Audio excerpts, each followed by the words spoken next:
Hello there guys, I've got just a quick video for you today. This is an old Tamiya kit number 35005, which I believe means that this is the 5th 35th scale kit released by Tamiya.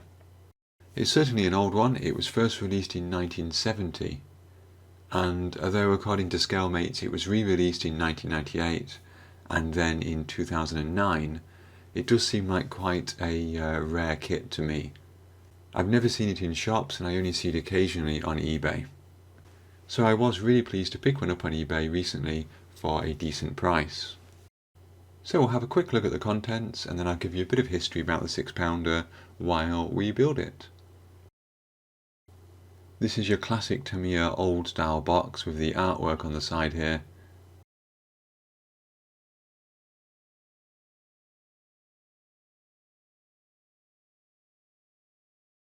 Inside, just a couple of sprues, one really for the gun and one for the figures.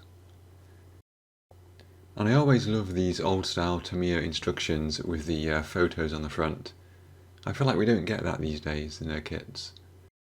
As with a lot of these older kits, we get one set of English instructions and one in Japanese. And on the front of the instructions we get some history, followed by a simple paint scheme.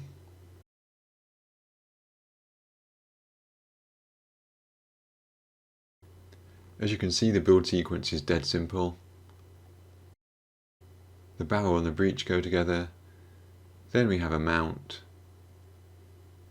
a gun shield, the carriage legs, and finally the wheels. And then in the margin down there we have the instructions for the 3 figures. Inside the bag, as I mentioned, we've got just 2 sprues,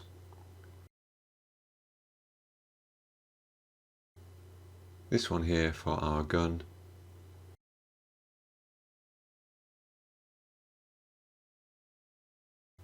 and this one here for our figures, with a couple of rifles and also some little base plates there to stand them on, which I probably won't use.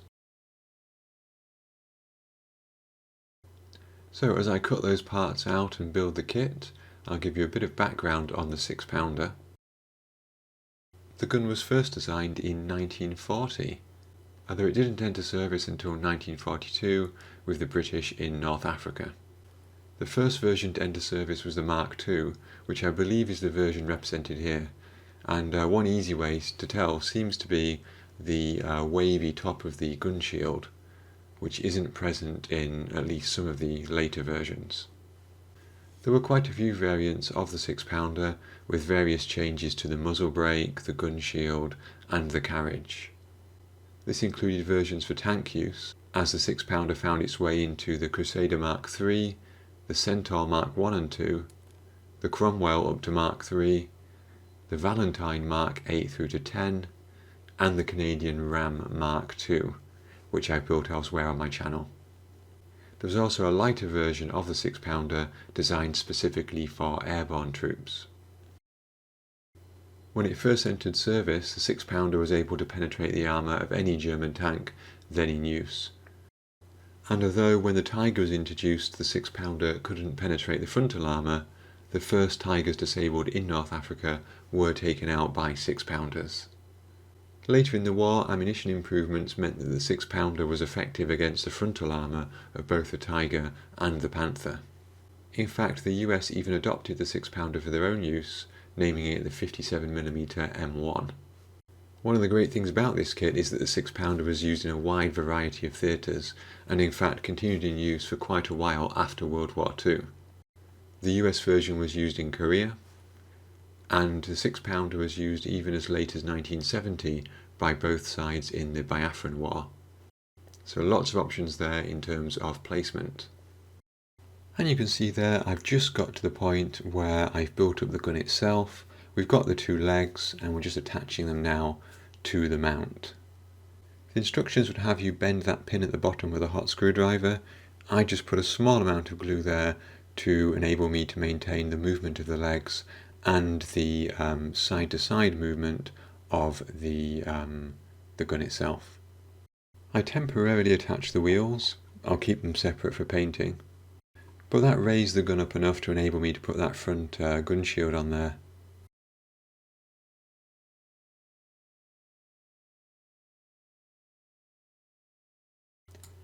Then it was time to move on to the figures. These are fairly standard for the old school Tamiya figures, obviously nowhere near as good as their modern figures. They are a little bit chubby as well, but to be honest, I don't have a big issue with them. If you're that bothered, you can buy 6-pounder gun crews. I think Bronco do a set. They will need a small amount of filler, especially around the waist, but I'm fairly happy with this. And the helmets are attached by rather large attachment points there, which means I'm going to damage that rim when I take them off. So we have 3 figures. We have a loader, an aimer I guess, and a commander figure.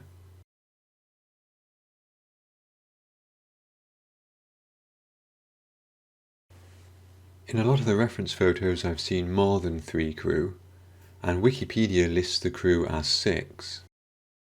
Looking at the various kits that are out there for crews, we can see that we have this one with 4 and this one with 5 figures, so who knows. So there we go guys, that was my quick build of the Tamiya 6-pounder. I hope you enjoyed this video. As I mentioned, the wide use of the 6-pounder means I've got a lot of options really for this. Of course I could just have it in travel mode and have it behind a Morris quad or a universal carrier. But given that I have got the crew here, even if they're not the latest and greatest Tamiya figures, I think I probably am going to do it in a firing position. So yes, as I say, lots of options: British, Commonwealth, post-war. The US version had slight differences I think, so that's not so achievable.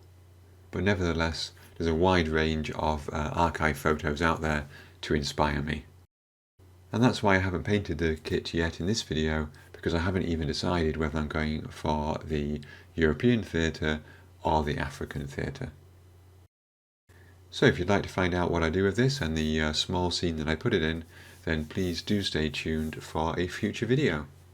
I would like to say thank you to all of you for watching, and special thanks to my Patreon supporters and YouTube members for their ongoing support of the channel. It is massively appreciated. I will be back shortly with a review video, and I also have another military build in progress as well, so that will be coming up in the next 2 or 3 videos too. Until then, I'd like to say thank you again to all of you for watching, and until next time, have fun modelling.